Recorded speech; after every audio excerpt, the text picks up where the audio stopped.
જ્યારે દીકરો મૂંઝાઈ જાય ને અને ફરીને ઊભો રહી જાય આમ, અને પાછળથી કોઈ વયોવૃદ્ધ માણસ આવીને ખંભા પર હાથ મૂકીને એમ કહે કે ભાઈ મૂંઝાતો નહીં હો, હજી તારો બાપ બેઠો છે અહીંયા. જેટલો મહિમા માનો છે ને એટલો જ બાપનો છે.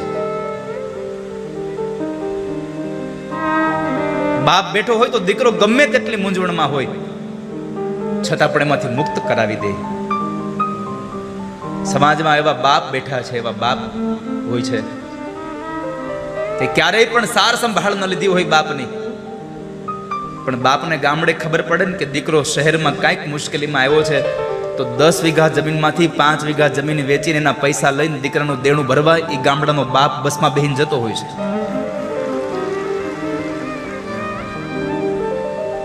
જ્યારે દીકરો મૂંઝાઈ જાય ને અને ફરીને ઊભો રહી જાય આમ, અને પાછળથી કોઈ વયોવૃદ્ધ માણસ આવીને ખંભા પર હાથ મૂકીને એમ કહે કે ભાઈ મૂંઝાતો નહીં હો, હજી તારો બાપ બેઠો છે અહીંયા.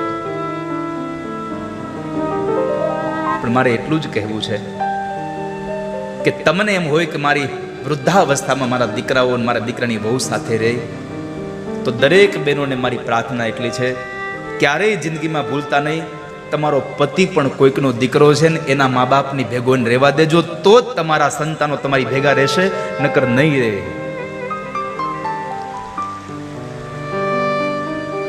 માએ આવકાર આપ્યો છે કારણ કે માનો પ્રેમ હતો એના ઉપર.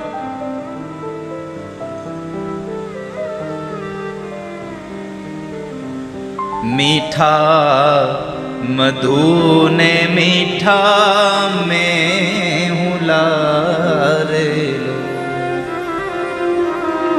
એથી મીઠી છે મોરી માત જો જનની, નિજોડ સખી નહીં જડે રેલો.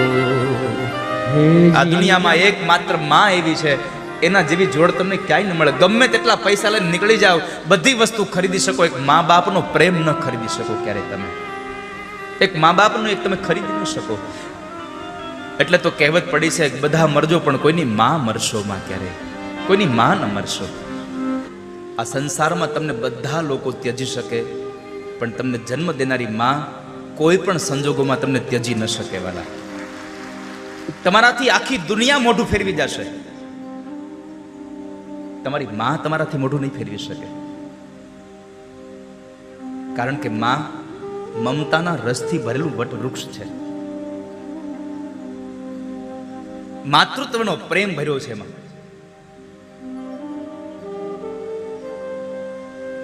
માં શબ્દ બોલું તો આખું મોઢું ખુલી જાય. મોઢેથી બોલું માં, મને હાચે બાળપણ સાંભળે, પછી મોટપની બધી મજા મન કડવી લાગે કાગડા. આ દુનિયામાં માં એક પાત્ર એવું છે કે એની આછી એવી સાડીનો ખાલી છેડો માથે પડે ને તો એ આકાશમાં ધગતા આ સૂર્યનો તાપ તમને બંધ થઈ જાય લાગતો. એક માનો સાડીનો છેડો પડે માથા ઉપર,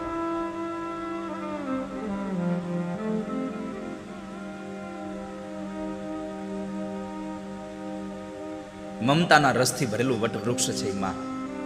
બાળક ગમે તેટલું થાકીને આવે અને માની ગોદમાં આવે અને માં પોતાના સાડીના છેડાથી જ્યારે એ દીકરાનું પરસેવો લૂછે ને એટલે દીકરાનો બધો થાક ઉતરી જાય. ત્યાં આગળ બધો જ થાક ઉતરી જાય.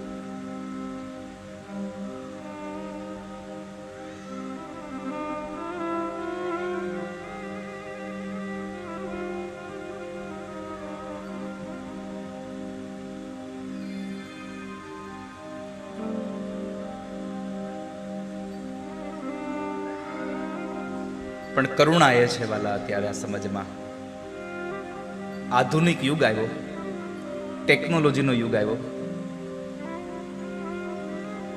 સમાજમાં મંદિર વધતા હતા ને એનો આનંદ હતો આપણને. ગામડાઓમાં મંદિરનું નિર્માણ થતું હતું ને તો આપણને રાજીપો થતો હતો કે આપણા ગામમાં નવું મંદિર બને છે. પણ દુઃખ એ વાતનું થાય છે કે શહેરોમાં હવે વૃદ્ધાશ્રમો બનવા લાગ્યા છે.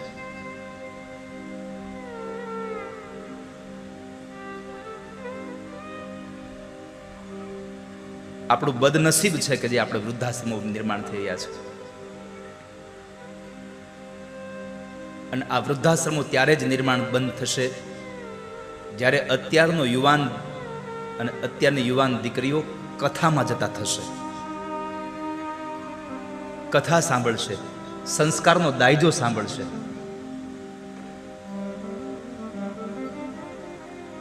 ત્યારે એના સંસ્કારોથી લઈ અને મા બાપની સાથે રહેતા થશે, મા બાપને સાંભળતા થશે.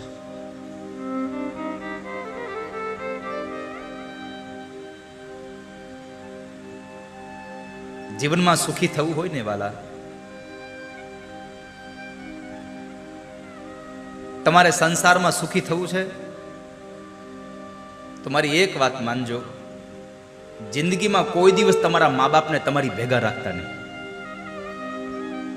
જીવનમાં સુખી થવું હોય તો ક્યારેય પણ તમારા મા બાપને તમારી સાથે રાખતા નહીં, જો સુખી થવું હોય તો. આ વાક્યને પૂરું સાંભળવા માટે પ્રયત્ન કરજો. જીવનમાં સુખી થવા માટે તમારા મા બાપને તમારી ભેગા રાખતા નહીં. સુખી થવું હોય તમે તમારા મા બાપની હારે રહેવાનું ચાલુ કરજો. ઘણા પૈસાવાળા, ઘણી હારી નોકરીવાળા શું કહેતા હોય છે, હા મારા બા બાપુજી મારી ભેગા જ રહે. હવે તારી શું ઓકાત છે તું એને તારી ભેગા રાખી શકે? તું તારા ફ્લેટમાં સમય આપી શકે ને, તારા ફ્લેટમાં જગ્યા આપી શકે? જરાક વિચાર તો કરી, તારી માએ તને એના પેટમાં જગ્યા આપી હતી, તારી તાકાત છે ને જગ્યા દેવાની? પણ કરુણા એ છે કે એક માં પોતાના 4 દીકરાઓને પોતાની કુખમાં વાસ આપી શકે, પોતાના પેટમાં એને જગ્યા આપી શકે છે.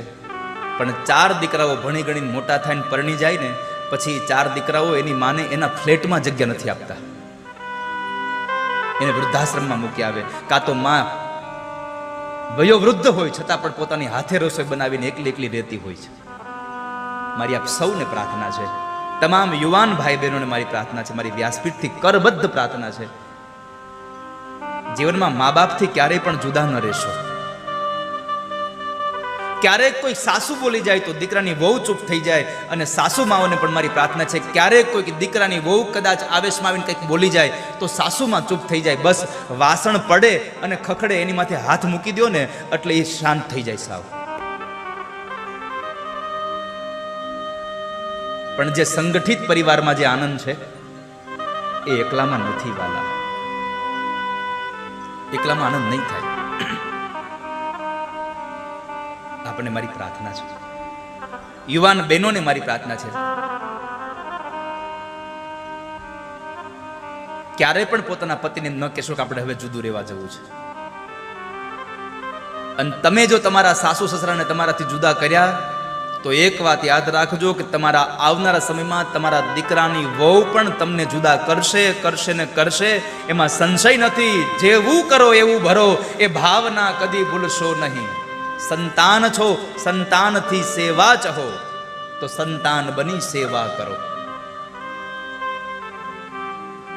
અને કદાચ કોઈ સંતાન, કોઈ દીકરો મહિને વર્ષે લાખો કે કરોડો રૂપિયા કમાતો હોય અને પોતાના મનમાં હોય કે ઓહો હું તો કેટલું કમાઉં છું, મારી પાસે કેટલા લાખો રૂપિયા છે, તો પુનિત મહારાજનું એક વચન યાદ રાખજો, લાખો કમાતા હો ભલે પણ મા બાપ જે નાનો ઠર્યા, લાખો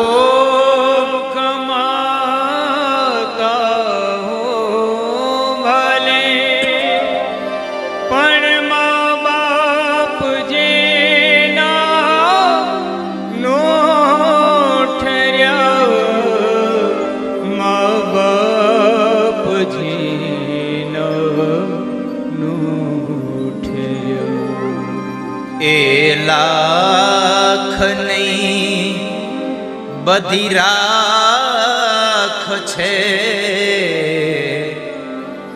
એ માનવું ભૂલશો નહીં. લાખ નહીં પણ રાખ છે એ માનવું ભૂલશો નહીં. ભૂલો ભલે બીજું બધું મા બાપને ભૂલશો નહીં. ભૂલો ભલે બીજું બધું મા બાપને ભૂલશો નહીં. મા બાપ આપણે જ્યારે નાના હોઈએ છીએ ત્યારે શું નથી કરતા આપણા માટે? રાત્રે આપણી ગોદડી બગડે ને તો માં પોતે હોતી હોય એ જગ્યાએ આપણને સુવાડે છે અને પોતે ભીને સૂઈ જાય છે. આપણું એક માત્ર મોઢું જોવા માટે થઈ અને આ ધરતીના જેટલા પણ પથ્થરો છે ને બધાને દેવ માની અને પૂજા છે ને. પથ્થર પૂજા પૃથ્વી તણા ત્યારે દીઠું તમ મુખડું. એ પુનિત જનના કાળજા પથ્થર બનીને છૂંદશો નહીં ક્યારેય.